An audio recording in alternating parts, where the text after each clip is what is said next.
За эзний өдрийн мэнд ерөөл дөрнө үү?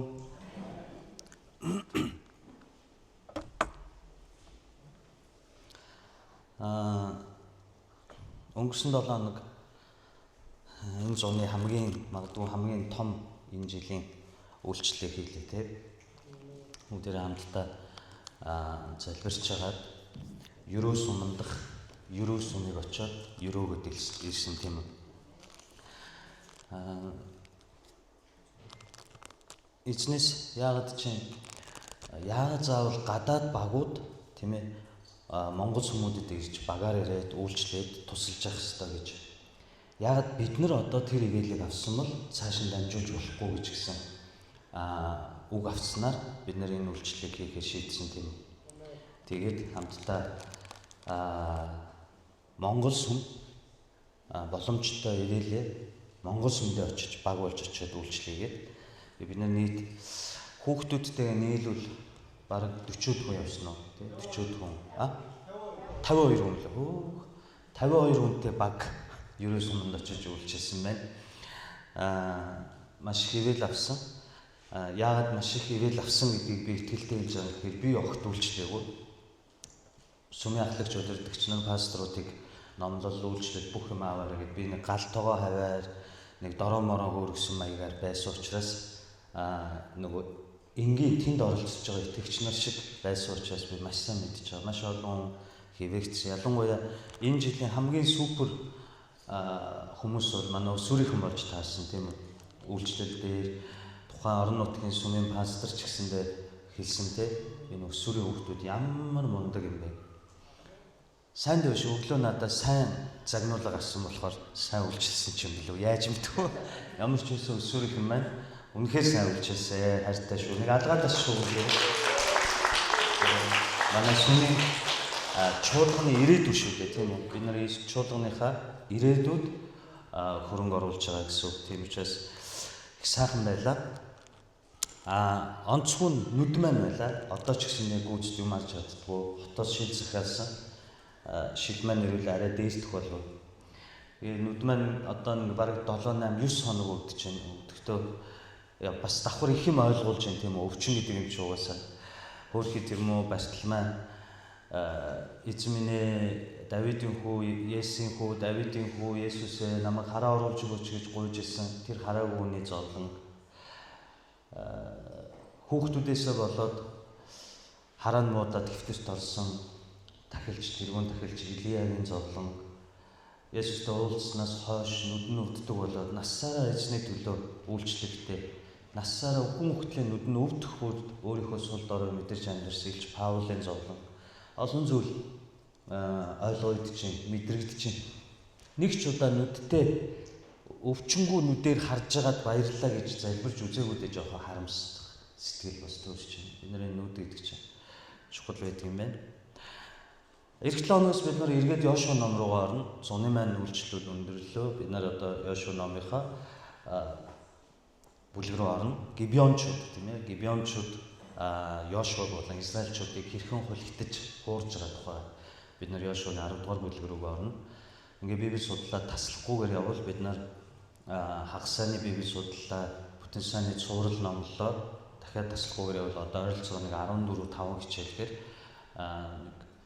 3 сар тийм ээ эх оны биш энэ ондоо багтаад нэг Крисмасын үеэр өндөрлөх нь дуусгах нь. Хагасны маань хичээлийг олон хүмүүс ганц манай чуулган биш Зүрхэнд хотгонд байгаа олон Библийн сургуулийн оюутнууд, төгс ангийн оюутнууд олон хүмүүст их ивэл болж байгаа. Манай Библийн сургууль сурж байгаа оюутнууд ч гэсэндээ чапл дээр хагасныхаа Библи судлалаараа номлосон гэсэн, эвэгдсэн гэсэн мөн дипломын ажлуудаа, рефератуудаа бас уг хичээлээр хийж байгаа.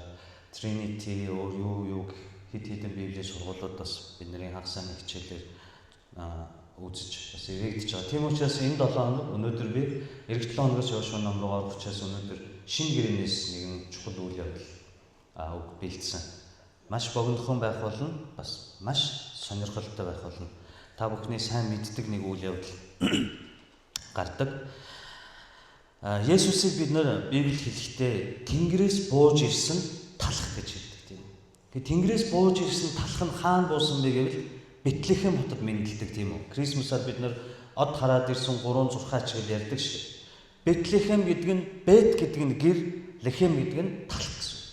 Тэгэхээр Есүс эзэн төрөхдөө би Тэнгэрээс бууж ирж байгаа талх буюу манна буюу Бурханаас өгөгдсөн талх та нарын сүнсний хоол гэж орж ирэхдээ өөрөө мөн талхны гэр гэдэг хотод Бэтлехэм мэндэлсэн байна.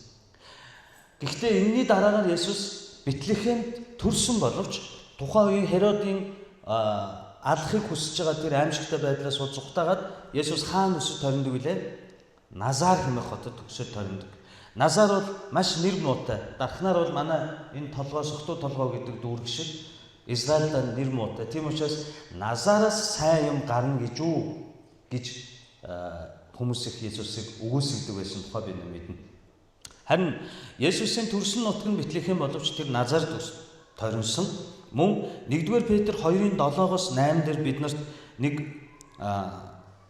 бодууштай үгийг Петр маань бичиж тэмдэглэж үлдээсэн байна. Юу гэж бичсэн бэ гэвэл тиймээс итгэгч та нарт энэ нь үнэт харин үл итгэгчдэд барилгачдын голсон чулуу булангийн чулуу болов.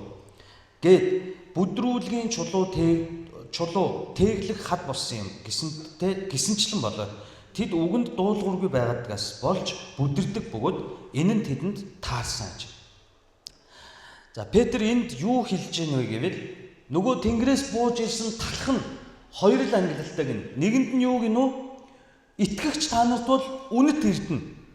Хамгийн үнэт эрдэнэ бол харин үл итгэгч нарт бол яг л барилгачдын голсон чулуу шиг чулуу юм.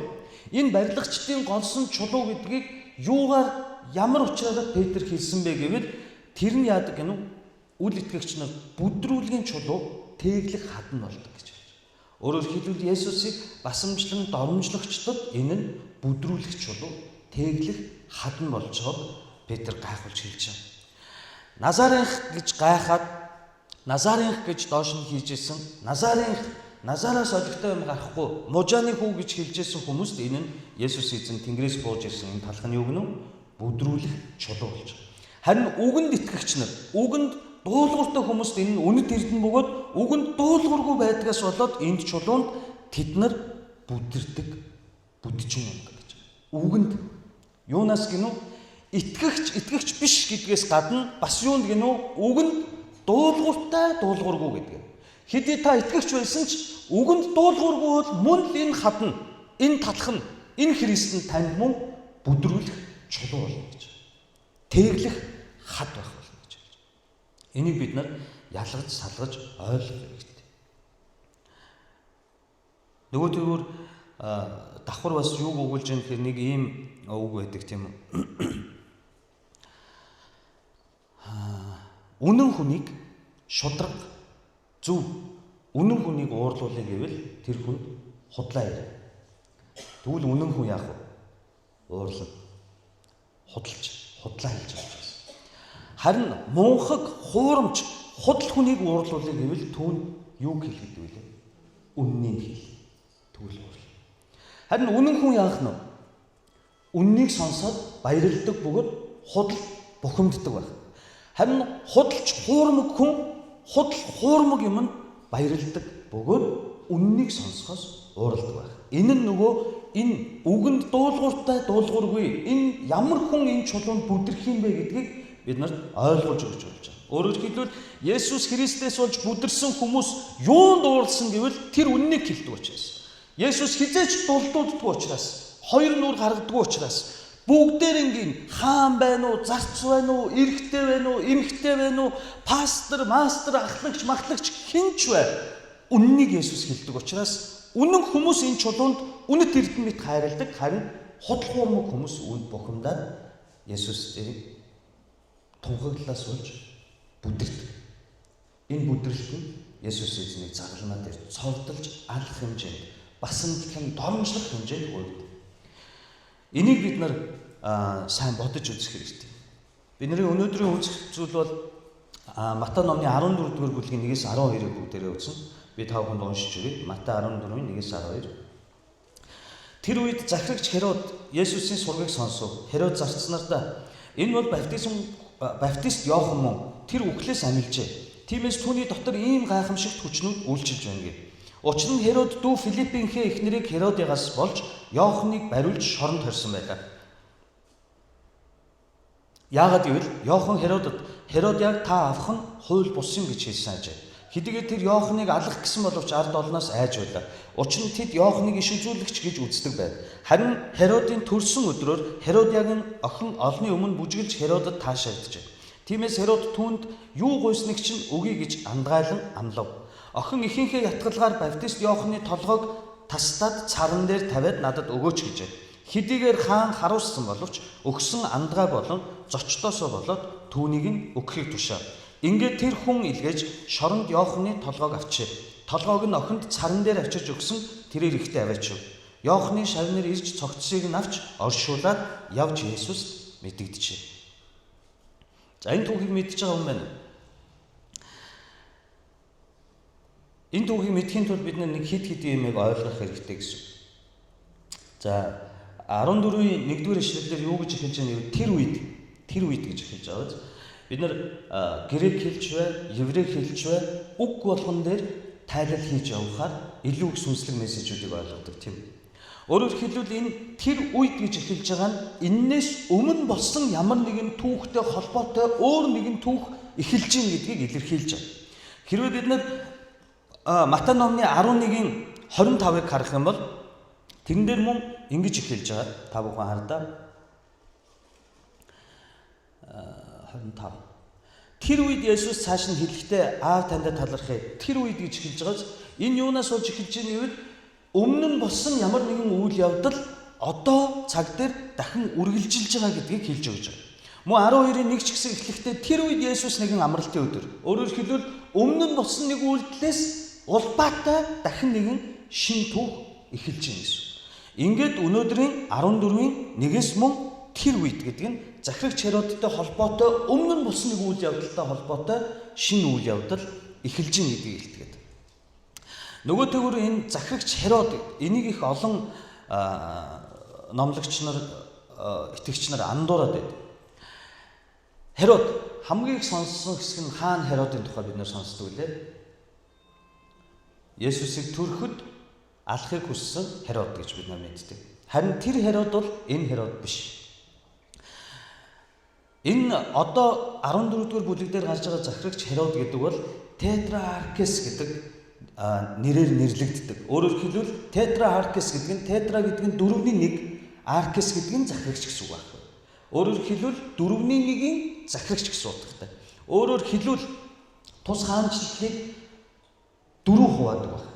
Монголыг 4 хуваасан, 21 хуваадаг шиг, аймагт хуваадаг шиг юудэчүүдийн газар нутгийг 4 хуваагаад тэр 4 дээр Херод хэмээх Ромоос томилогдсон хааны 4 хүү тусад нь 4-ний 1-ээр нь захирдаг бөгөөд тэднэрийн дээр энэ Тетраарксын дээр нөгөө Есүсийг төрөхөд алах гэдсэн жинхэнэ хаан Херод байдаг. Тэр хаан Херодыг Ромоос томилдог. Тэгвэл еврей хүмүүс дундаас.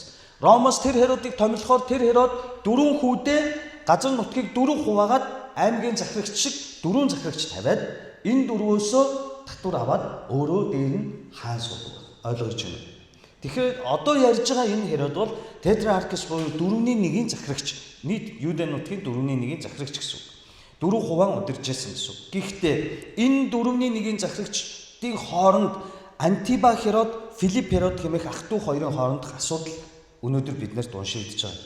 Юу вэ гэвэл 2-р зүйл дээр ингэж гарч байгаа. Херод зарцнартаа энэ бол баптист Иохан мөн тэр үхлээс амилжээ. Тиймээс түүний дотор ийм гайхамшигтай хүчнүүд үйлчилж байна. За Херодын тухай бид нар ойлгоцсон тийм үү? Нөгөөтэйгүр баптист Иоханыг Матай номны 14 дээр үхсэн гэж тайлбарлаад байна. Хэдийн үхсэн байгааз баптист Иохан амилчихсан байна гэж Херод хэлж байна гэдэг чинь үхсэн хүнийг л амилсан байна гэж хэлнэ үстэй. Тиймээс тэр юуг андуурсан гэвэл Есүс эзнийг ямар хүчтэй байгаа үйл явдлуудыг сонсоод нөгөө миний алсан баптист Иохан ч амилсан байна гэж бодно гэдэг чинь өмнө нь 14-р бүлгээс өмнө баптист Иоханыг цаазаар авцсан байсан гэсэн үг. Харин тэр үйл явдлаас улбаатай ямар зүйл болж үхсэн тухай, яагаад үхсэн, алс авсан тухай түүхийг өнөөдөр 14 дугаар бүлэг дээр ярьж байгаа учраас тэр үед гэж хэлж байгаа. Одоо ойлгож байна. Түүнээс биш одоо баптист Иохан байгаа гэсэн үг биш. Энэ дарааллыг алдчихлаа бид нар Марк, Луг, Иохан сайн мэдээний номон дээр Есүс Христийн Галил Йорданоор явсан үйлчлэлийн цэгц дарааг алдаад хизээ хаана юу болсон тухай бид нар алдаж ойлгоод. Өөрөөр хэлбэл яг энэ баптист Иоханыг үгсний дараа Есүс 5,000 хүнийг хооллосон тухай түүх гардаг байна. Харин бид нар бодохдоо Есүсийн 5,000 хүн хооллож байгаа тэн баптист Иохан цуглаан байгуулад явж байсан гэд ойлгочих юм бол яах нь вэ? Үйл явдлуудыг бид нар бүрэн гүйцэд ойлгохгүй гэсэн. Тийм учраас бид нар энэ тэр үед гэдэг үгийг маш сайн ойлгох хэрэгтэй. Херодын хэлж байгаа үгийг бид нар дахиад сонсъё. Херод зарцнартаа энэ бол баптист Иохан мөн тэр үхлээс амилжээ. Тиймээс түүний дотор ийм гайхамшигт хүчнүүд үйлчилж байна гэж хэлж байна. Өөрөөр хэлбэл яасан байна? Иохан хэдийн үхсэн. Үгсний дараа энэ яриа дахин сөхөгдөж яригдж байгаа гэсэн. Энийг бид нар андуурж болохгүй. Херод Есүсийн сургийг сонсоод ямар сураг сонссон гэвэл хараа гайхамшигт бүр арай гайхамшигтай үхсэн нэгнийг амьлуулж байна. Идэгшгүй өвчтэй нэгийг эдгээж байна. Тийм үү? Уйман өвчнийг эдгээж байна. Байж боломгүй 5 тал 2 загсаар 5,000 10,000 хүнийг хооллож байна. Усан дээгүүр алхаж байна. Энэ олон гайхамшигтай түүхүүдийг сонсоод Херод айсан байхгүй. Херод яагаад айх ёстой вэ? Тетрааркис учраас ай. Тетрааркис буюу 4-1-ийн захирагч хэн болохыг хүсэх үү? Аймгийн засаг дарга нар дараа нь хэн болохыг хүсдэг? Хаан гэж. Та одоо хаан засагтаа нэрээд байгаа юм шиг. Гишүүн болохыг хүсдэг үстэй. Мэдээж та нар хараарай. Манай аймгийн засаг дарга эрх сонгуульд улсын хурлд нэр дэвшин хараарай. Найдвартай. Тэгвэл 4-1-ийн захирагч энэ Тетрааркис хэн болохыг хүсэх үү? Жинхэнэ Херод болохыг хүснэ үстэй. Тэгээ өөрийнхөө хүүхдүүдэд юудаг удирдуулаад өөрөө хаан сухыг хүснэ. Гэтэл асуудал нь юу болсон гэвэл 4-1-ийг ч удирдах чадахгүй. Яг тэр хичээжэд энэ түүний газар нутаг дээр ард түмэн Есүсийг шүтэн бишиж дагж ирсэн байна. Хэрвээ сонгуульд явагдвал Есүс номер 1-ээр гарчих гэдэг ойлгож байна. Тэгвэл Тетрааркис буюу 4-1-ийг Ромоос хараад яах вэ? Хизээч жинхэнэ Херодор томилохгүй байхгүй. Юу гэд ямар шалтгаанаар гэвэл чи 4-1 газар нутгийг ч удирдах чадахгүй Херод юм бол чи бүтэн Юудагийн хаанаар бид нар чамайг томилохгүй гэж хэлж. Тийм ээ. Ард түмэн сонгуул өгж дэмжээгүй бол ямар улсын хурал гарч ирсэн. Нэр бодоодсэн чи гарцсан юм шиг. Нэг завхурсан балай ковотын хууль нь гараад сонгуульд оролцохгүйгээр намаас автоматар нэр дэвшээ гарцсан дуучин муучин бүх янз бүр хүмүүс бас байгаа юм шүү дээ. Нөгөө Монгол ийм завхурсан байна. Хүн санал өгөөгүй, намынхын санал өгөө ковотоор гаргачих. Тийм инээдтэй улсын хурлаа гэж. Жоо улс төр ярих нэр за боли энэ муухай сэдвийг хаяа. За тэгэхээр энэ Тетрааркис гэдэг хүн асуудал үүсэж чинь гэсэн үг. Мөрөөдөлтөд хүрэх асуудалд нь аялал нь асуудал үүсэж чинь гэсэн үг. За 1 2-ыг бүгдээрээ ярьлаа. 3 4 рүү оръё. 3-аас 4 дээр ингэж хэлж байгаа. Учир нь Херод дүү Филиппийнхээ эхнэр Херодиагаас болж Иоханыг бариулж шоронд хорьсон байлаа. Яагаад гэвэл Иохан Херодод Херодиаг та охин хууль бус юм гэж хэлсэн ажээ. За Антиба Херод буюу энэ Херод нь дүү Филипп Херод гэж гарч байгаа. Филипп Херод нөгөө 4-1-4-1-ээр удирж байгаа хүмүүсийн бас нэг дүү нь байна шүү дээ. 4-1-ийг удирд. Тэр Филипп Херодийнхоо эхнэрт нь дурлцчих. Филипп Херодиагийн эхнэр Херодын эхнэр Херодиад дурлсан. Тэгээд түүнийг дүүгийнхээ эхнэрийг ах нь аавна гэдэг чинь зохистой биш үү? Левит номон дээр Библийн дагуу 20-тэй байхгүй. Дүү нь жам ёсоор үхсний дараа л эхнэрийг нь ах нь өөртөө авч тижээж хүүхдүүдийн өсгөх үүрэг хүлээдэг болохоос биш. Дүү нь амьд байхад дүүгийнхээ эхнэрийг ах нь булааж авна гэдэг бол завхаар. Тэр тусмаа хаанчлал төр засгийн хувьд энэ гаж үзэгдэл байхгүй. Яг манай Монголд томчууд янз бүрийн бэлэг эрхтний зураг мураг байж боломгүй жигшмэрийн хийчээд тэгээ одоо болох улсын хурлын гишүүн сайдаа хийгээд явж болдог болохоос хүний ёсонд байж болохгүй байхгүй. Энэ завхаар л гэдэг. Тэгвэл эндээс та хардаа Филипп Херод нь дүү Антипа Херодын эхнэрийг авсан нь буруу гэдгийг хэн хэлсэн гинөө? Йохан очиж ирсэн. Яагаад Йохан энэ Херодын өмнө очиж зоригтойгоор хэлсэн гэвэл энээс болж Антипа Херод энэ Филипп Херодтай дайн зарласан байхгүй. Өөрөөр хэлбэл Юудаг довтлоод тухайн үед дайн дэгдсэн гэсэн үг. Дайн дэгдэхээр чинь тэр бүх ард түмэн энэ хоёр хааны эхнэр хүүхэд булаацалдсан шалтгаанаас болж бүх ард түмэн хоёр хуваагдаад дайн болох гэдэг нь шүү дээ. Дайн гэдэг бол айгүй муухай шудраг ус зүйл шүү дээ. Та нар би бүр оновчтой хэлэх үү? Дайн гэдгийг би бүр маш гоё томьёолж өгөх үү? Хизээч би бинийг хараагүй. Би биэндээ ямар ч гим хор хийгээгүй залуу хүүхдүүд цусаа усгадаг. Харин би биэндээ хамгийн сайн мэддэг магадгүй тухайн үедээ найз байсан хөгшин төгчгнүүд өвөөнөр муудалцснаас болж энэ залуучууд цусаа усгадаг. Та нар Путин нөтгөн Путин Зеленский хоёр би бинийг таних уу? Тань нь хүзүүсээрээ холбоотой нэг албанд ажиллаж исэн хүмүүс. Дональд Трампыг таних уу? Тань нь энэ өвөөнөр бүгд би бинийг таних. Тэгвэл би биэндээ хатаархдаг, би биентэйгээ өрсөлддөг. Тэр хэрүүлээс болж харин Украин, Оросын тэр байгаа 20 эдтэй амиа алдж байгаа залуучууд би бинийг таних уу? Хизээч би биэндээ муу хийгээгүй, хизээч би бинийг өс санаж үзээгүй, би биентэйгээ уулзч үзээгүй залуучууд би бинийг буудаж, амийн хороож цус уулсгаж. Тиймээс дэлхийд даяараа энэ дайныг жигшдэг. Яг үүн шиг Филипп Херод, Антипа Херод та боддоо Филипп Херод өөрөө их нэртэй байсан уу гэвэл их нэртэй байсан. Тэр нь Аратес гэдэг хаанчлалын гүнж байсан байхгүй. Тэгвэл тэр ихнэр уурлах уу? Нөхөр нь дүүгийнхээ ихнэрийг булааж аваад хамт амьдраад байдаг. Тэгвэл энэ гүнж уурлах уу? Тиймээс энэ Аратес энэ гүнж гэрлүүгээ бутсан чинь аав нь уурлах уу?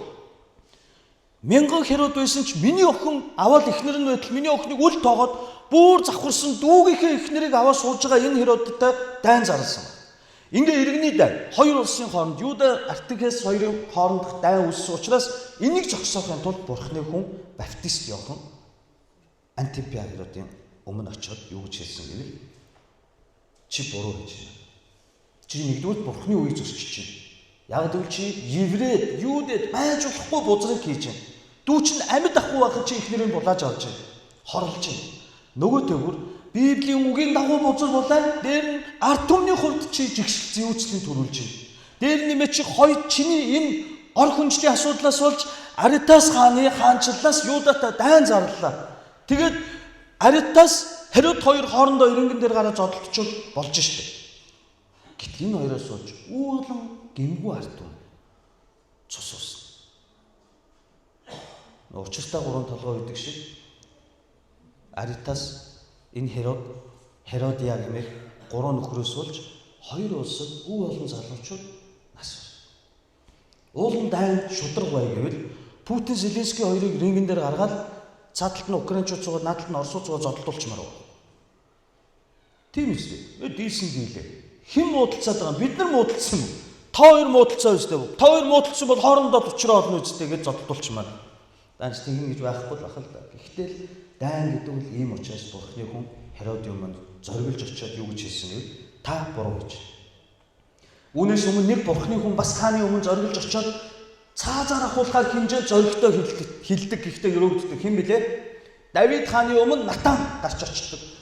Давид өөрийн хамгийн үнэнч жанжнаа дайны тэргүүн шугамд явуулж албаар алуулдаг. Яагаад албаар алуулсан гэвэл эхнэр Батшебаг нь өөртөө авах тул.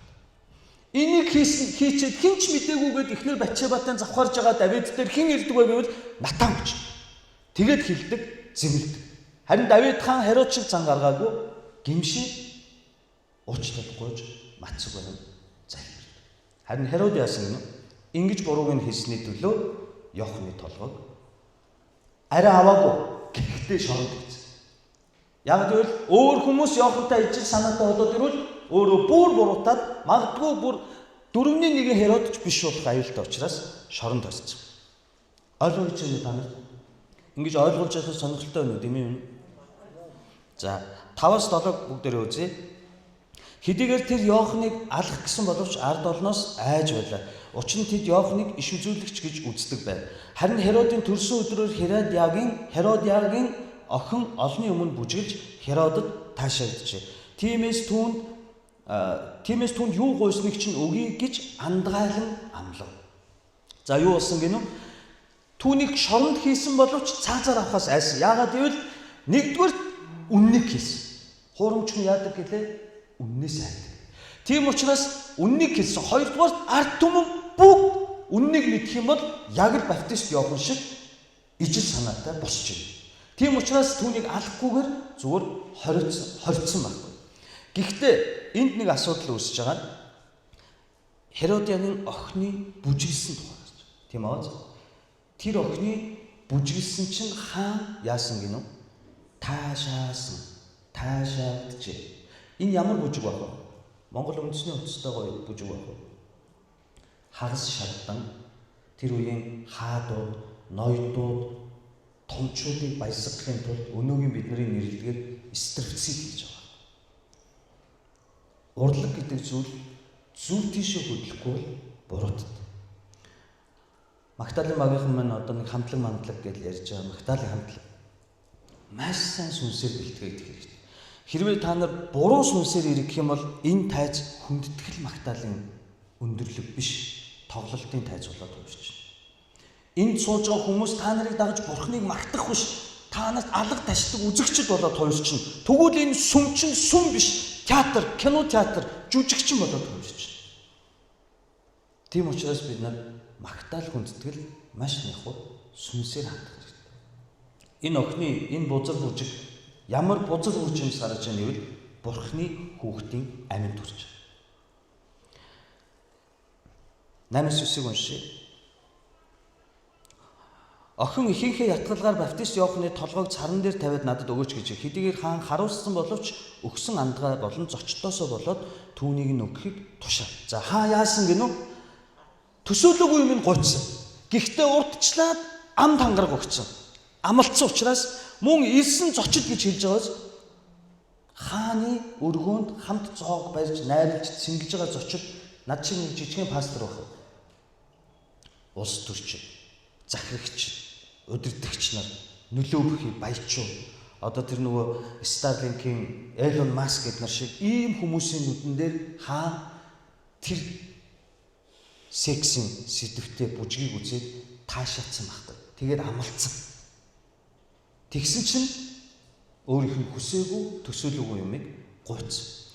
Нөгөөтэйгүр энэ дээр нэг ийм юм гарч байгаа. Хаан энэ гуйлд нь харуулсан шалтгаан юу вэ гэвэл Марк номны 6 дугаар бүлэг дээр Марк ч өөрөө их ийм детальчилж юмыг тайлбарладаг хүн тийм үү.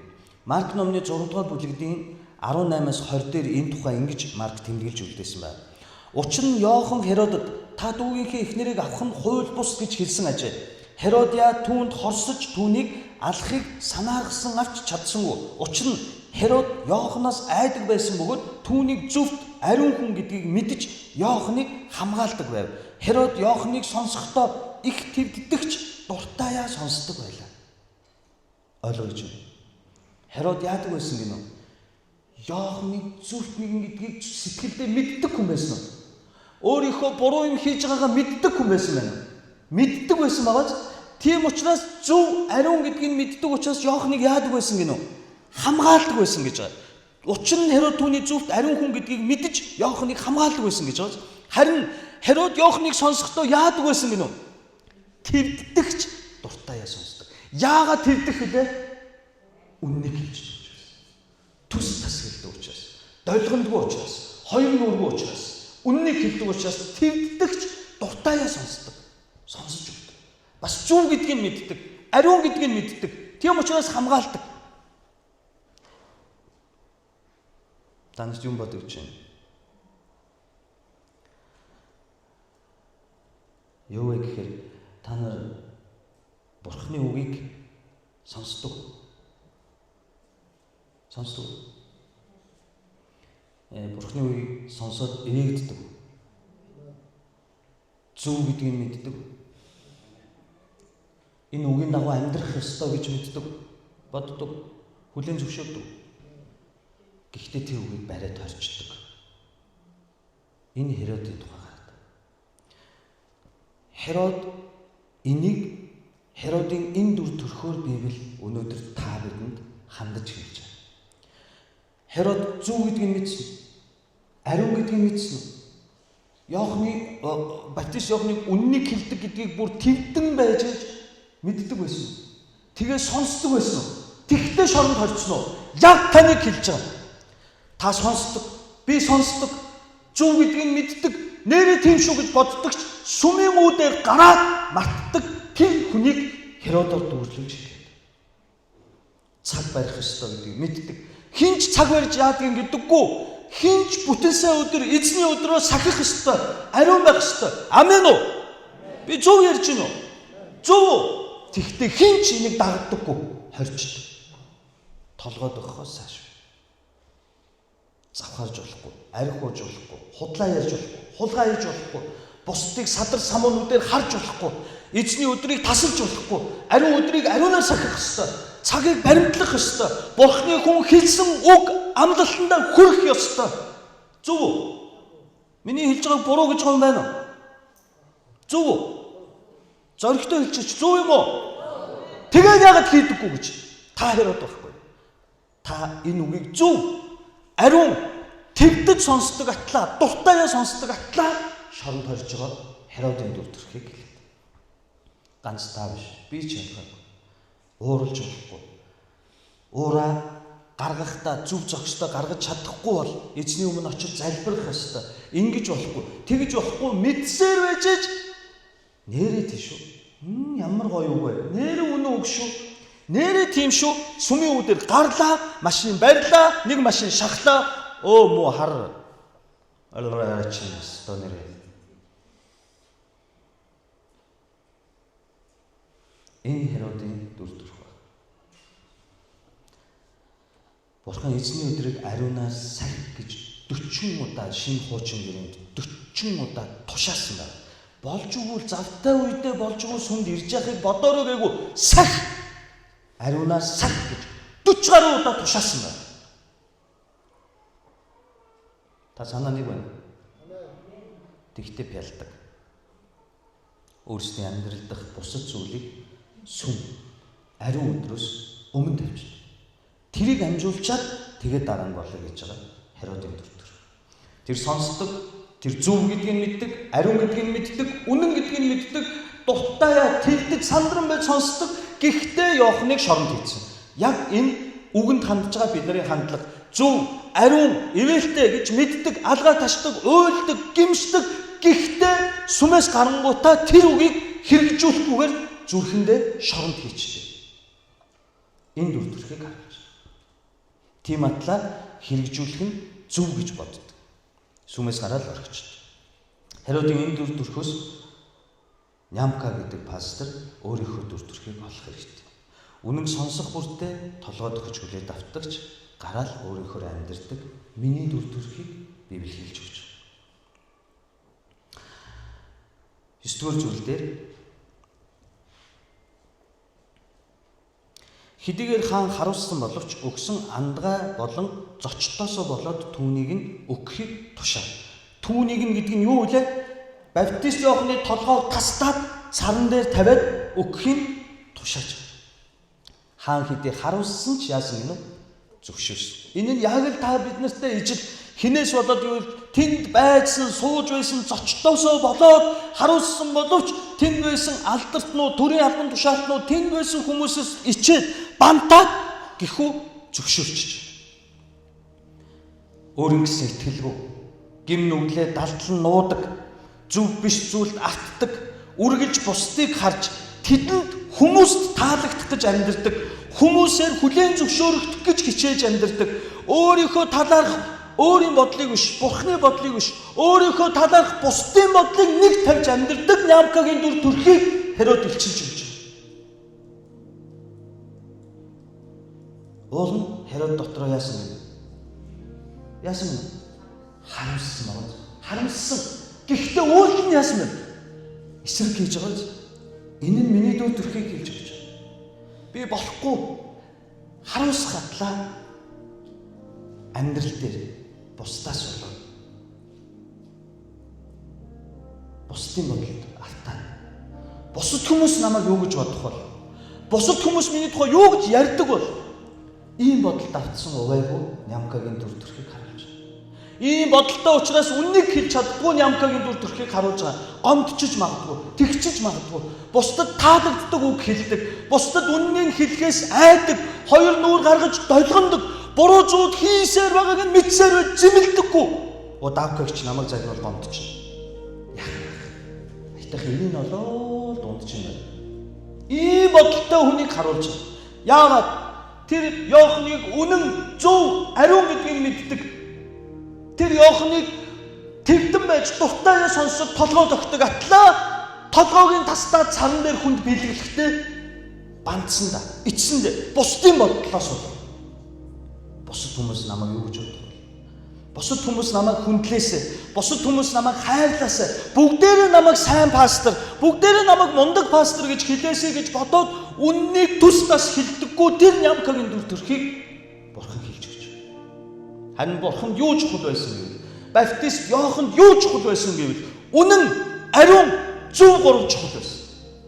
Тэр хизээж хэн нэг нь намайг бодоосоо биш, бусад хүмүүст би таалагдахын төлөө амьдраагүй. Тэр үннийг өөрийнхөө хэлчиж амьдрсан Бурханы хүн байсан учраас эцсийн дүндээ толгоогоо тасдуулж царан дээр тавигдсан боловч тэр Бурханы баруун тал задарч байгаа. Тэр Бурханы хүн гэд дуудагдаж 7000 жилийн турш нэрээрээ дурддагдж байгаа. 2000 жилийн турш бидний дунд Баптист Иохан гэж хүндлэгдэж байгаа. Үгснээс хойш. Энэ бол ариун нэг, үннийг үлдэж хэлж ярьдаг хүний амьдралын үр жишээ.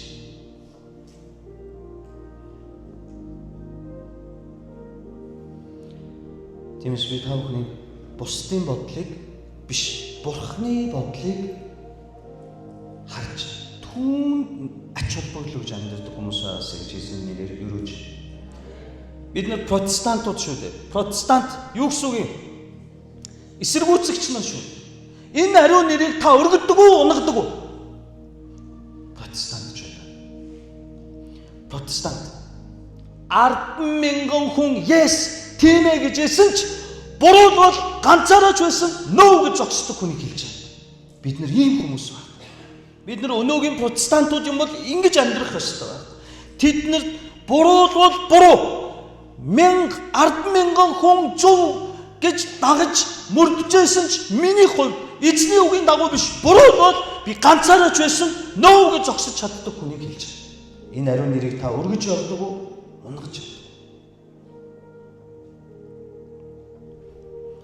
Протестант хүмүүсийн энэ дэлхийгээс ялгардаг энэ урсгал, энэ сүүч болгон жинхэнэ ориг, жинхэнэ итгэгч христчин хүмүүсийн ялгардаг тал нь юу гэвэл хизээч бусдын бодол түшгэлдэггүй бөгөөд зөвхөн үгэндээ ариун сүнсний ятгалгад түшгэлдэг бөгөөд бид хувиршгүй үнэнг таньж мэдэн түүнийг л дагдаг учраас тэр үннээсээ хуваараач, хувьсгалаараач урвахгүй байх ёстой хүмүүс. Урвахгүй. Христчин хүний хангалуун байдал нь энэ дэлхийхтэй огт адил биш гэдгийг би энэ газар тунхаглахыг хүсэж байна. Тэд мөнгө, машин, нэр алдар энэ бүхэнд сэтгэл хандаг бол Христ итгэл хүмүүс ил тод байдал, гимшлэрээ эзэнт хүлээн зөвшөөрөгдсөн их чөлөөнд сэтгэл хандаг хүмүүсийг христчин хүмүүс гэж хэлж байна. Эд баялаг, нэр төр, алдар нэр, амбиц карьер биш юу гинэ үү? Ил тод байдал, гимшлэрээ эзэнт хүлээн зөвшөөрөгдөж, буруугаа хүлээн зөвшөөрж, эзэнт түүгээрээ уучлагдсан тэр их чөлөөндөө сэтгэл ханамжтай амьдардаг хүмүүсийг протестантчууд буюу христчид гэж нэрлэдэг. Ийм христчин хэд бидний дунд дарханд Монголд энэ дэлхийд яг ийм христчин хэд вэ?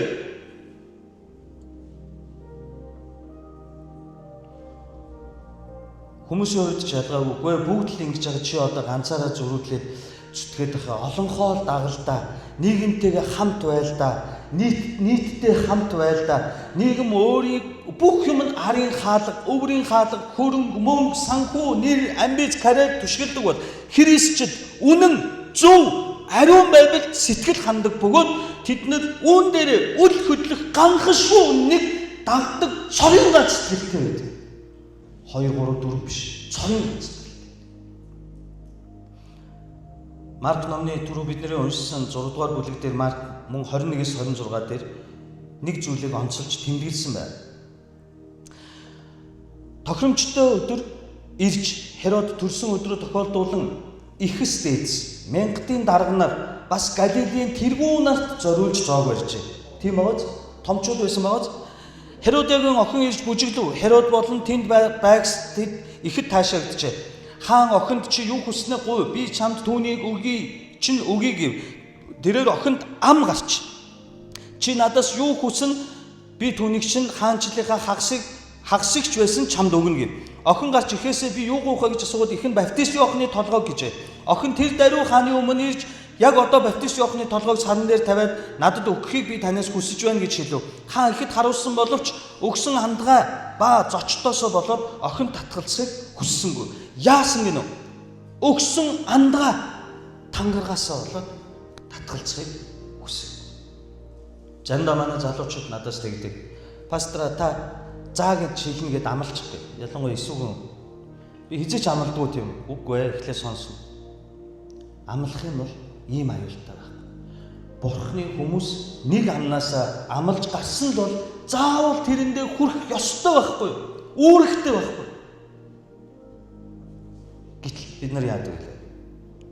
Сүндээ тийм юм өгнө, тийм юм өргөн, ингэн, тэгэн, эзний өдрийг тасалахгүй, ариун өдрийг сахин тэр үйлчлэлд ингэн, тэгэн зөндөө худал амлсан хүмүүс одоо намайг хараад сууж байгаа.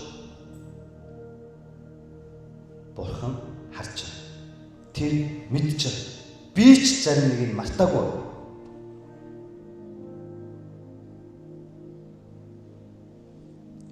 Ичиж амьдарч сурах хэрэгтэй. Марк номны 6-гийн 29 дээр хэлсэн энэ үгийг Матай номны 14-ийн 12 дээр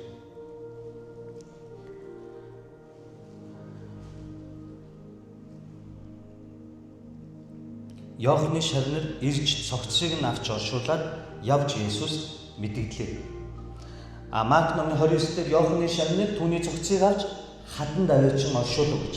Харин энд болохоор хинд мэдэгдлээ гэнэ ялгаа нь Есүст мэдэгдлээ. Гэтэл Есүс яасан гэнэ? Есүс үүнийг сонсоод тэндээс гарч заваар зэлүүд газар руу ганцаараа явжээ. Хурсан олон сонсоод хотоос гарч түүнийг явгнаар даглав. Марк Луух номон дээр бичээгүй нэг зүйлийг Матай онцолсон нь тэд нэр цогцсыг авч Иохан Баптистийн цогцсыг авч оршуулчаад Есүст очиж хэлсэн гэж. Харин тэрийг сонссон Есүс яасан бэ? Үүнийг сонсоод тэндээс гарч заваар зэлүүд газар руу ганцаараа явсан. Яагаад тийм бэ? Мэдгүй.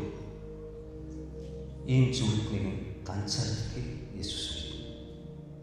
Ийм зүйлтнийг ад үзэгдэж гойжлогддгийг Есүс мэдв. Тийм учраас Есүс олон хүний дунд 5,000 гаруй 10,000 гаруй хүмүүсийн алга ташилт магтаал согтож ундуу цаг тэр Иохны тухай сонсоод гонигтайгаар ганцаархнаа хэр талах гэсэн. Яагаад гэвэл Есүс маш их харамсаж, хайрлаж бас өвөлдсөн. Ийм хүнтэй Есүс ганцаарчлан хамт байдгийг хэлж өгч байна. Баптист Иохан хүчлээ ихэд зөндөө хүн алгаад ташиж байсан.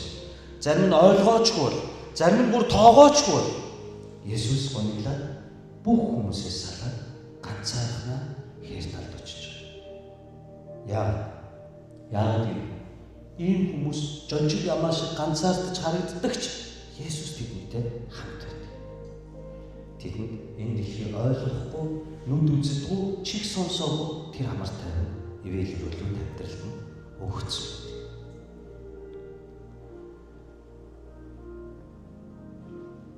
Баптист Иохан бол Есүс эзнийг эрхийг хүртэл зөвлөсөн зүнч нарын хамгийн сүүлийг. Яг гэвэл Баптист Иохан Месиа ирнэ шүү гэж сануулад түүний дараа нь Месиа Есүс эзэн ирсэн учраас хамгийн сүүлчийн зүнчтэй Есүс эзэн ямар хайртай байсныг та түүнд ингэж хайрлахыг хүсэж байгаа. Үнэн байна. Шудраг байна. Ариун байна. Зүйг хайр. Хоёр нүртэй бүх амьдрал. Амлсан бол заавал амлалтанд хүр хичээл чадахгүй бол битгий худлаа амлал. Өөртөө гин гай битгий үр.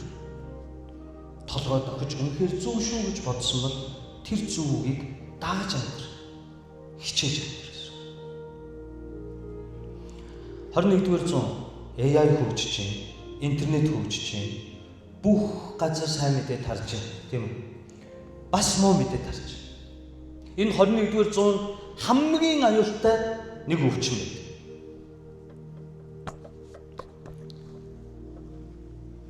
Чөтгөрүүд хамт цуглаж ирсэн нэ, цуглаана хийж ирсэн.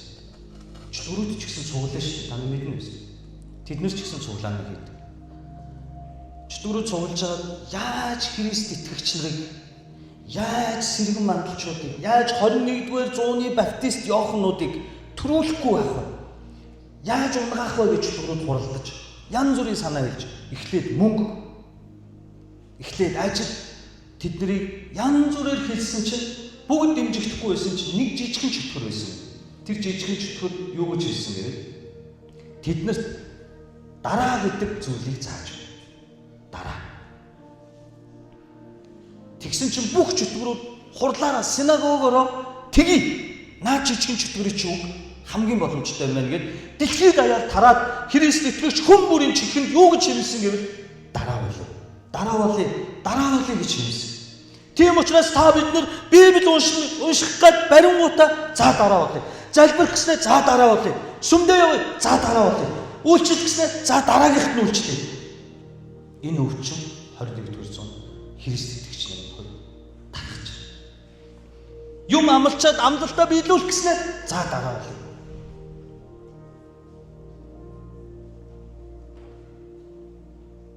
Мэдрэгч байна. Хэрвээ тань дараа болъё гэж бодогдсон бол та яг одоо хийх ёстой зүйл чинь тэр. Сүмдээ бүтэн цагаар үйлчлэх, чуулгандаа эзний үйлчлэлд хамрагдъя. За дараа болъё. Юуны дараа? Ажлынхаа дараа, мөнгөний дараа, дэлгүүр хошууныхаа дараа, янз бүрийн амбиц, карьер, албан тушаалынхаа дараа болъё. Энэ чинь сатанаас. Энэ бол урах.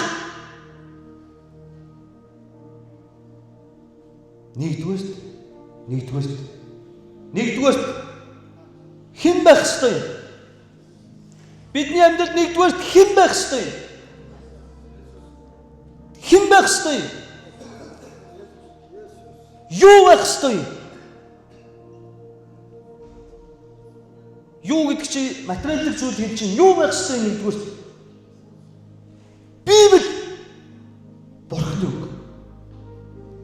Худал намлагч нар, худалч пасторууд ойлгоогүй хүний урманд тоотлог номыг нэг бүтэн уншиж үзээгүй хүмүүс тосолгоо яриа сууж байдаг.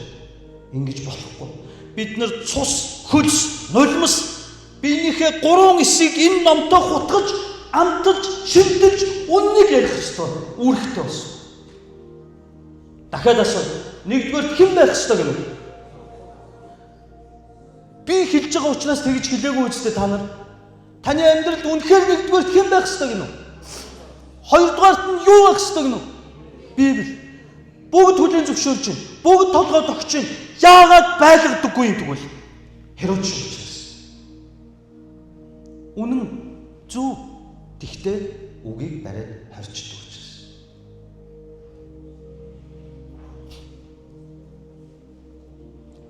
Дараа болъё гэж бодогдсон бол би яа гэсэн? Яг одоо хийх ёстой зүйл чинь тэр. Ойлгосон. За дараа тэгж байгаа нэг тухтай залбирая. Үгүй. Яг дараа гэж бодогдсон бол яг одоо хийх ёстой зүйл. Тэр бол сатан юм шүү. Энэ бүтээсээ заахад дараагийнхтай бодё гэж бодогдсон бол үгүй. Яг тэр өдөр чи ариунаар сахих ёстой өдөр чи.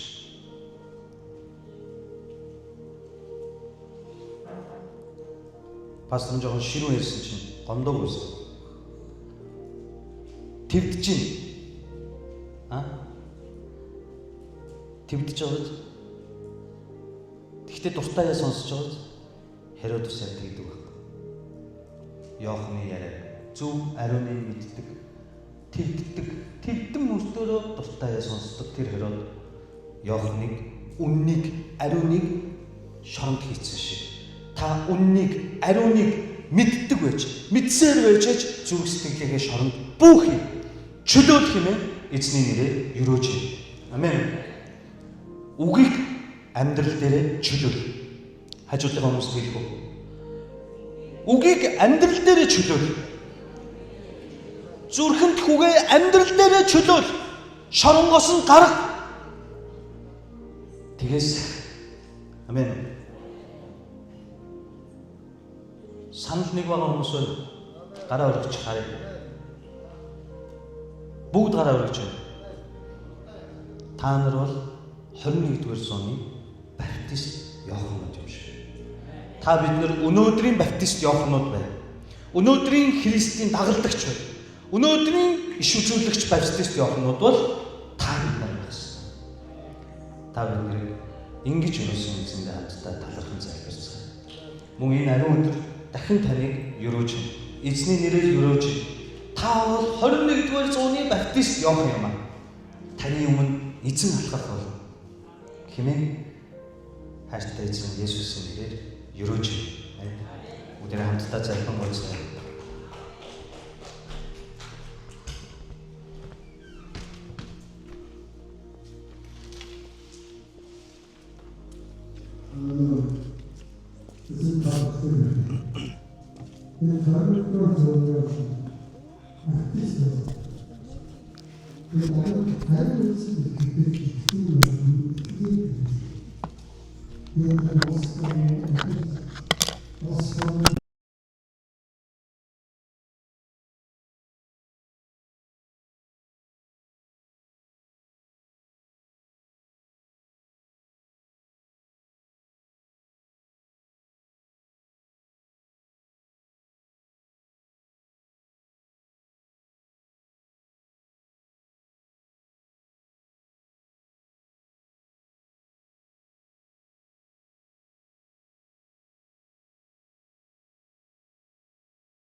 Хүмүүс тарыг сануулж өчрөгчүүлж өгснөд эзэн хандаа талархаж. Эзэн бид таны үгийг дагав. Улсын орныхоо болохгүйгээ зүйлийг Монгол улсыг өдөржиглж чиглүүлж байгаа эрх мэдлийн хаадынхаа зүйлсүүдийг хандах. Таны үнэлгээ чиглүүлэх тэр хүн чадлын төлөөлөл тарыг хүчилж өрөөлн дуудаж өгснөд эзэн талархаж байна. Эзэн таны үгийг та бол энэ дэлхийн ертөнцийг захирдаг болох гэдгийг мэдсэн. Болж байгаа өтөхгүй байгаа зүйлсүүдэд танд хэлэхээсээ эмээж дараа үеийг гэж хойшлон тавьж байгаа та бидний султан байдгийг уучлан өршөөж нэгүсэнгөө хандаж өгөөж танд татгаж өгч байна. Эзэн сэрмэнд чуулганы нэг тавхын өглөөний залбир. Үнэхээр зэрэг сэтгэлээсээ тань руу хандсан залбирлыг болгож тань руу хандан залбирч байгаа юм. Зэрэг сэтгэлийн хандлага тэр итгэмжтэй чигсэн тань тааламжтай болтол тань татгаж залбирч байна. Тэгэхээр чуулганы өглөөний залбир чимээгүй цагийн итгэлийн арга хэмжээ таны өмнө дотор босон байгуулсан. Үнэхээр таны хүсэл талд нийцсэн тэр итгэмжтэй байдлуудыг бий болгох эзэн та итгэлийн гэрүүл итгэлийн арга түмний сэргээ хүчрхцүүлж өгөөж танд татгаж өгч. Таны өмнө бид багийн таны үгийг сонсож байгаа гэхэд таны үгийг сонсоод бас бид нар хүчгүй байдгийг мэдэрч байгаа. Энэ сундар байдлаар байсан таны гэмшиж таны өмнө хүчрхэг байх тэр Бурхны арга түм бол хүчрхцүүлж өгөөж эзэн Есүсийн нэрээр залбирanгуйж байна. Амен. Тэгэхээр эзний хүчтэй арга түмэн багтах. Хүчтэй итгэлийн гэрэл багтах. Хүчтэй итгэлийн бааtruуд авах байна. Амен. Хамтдаа эзэн зориулсан учраас өргөлийн цаг авах гэж байна. Эзэн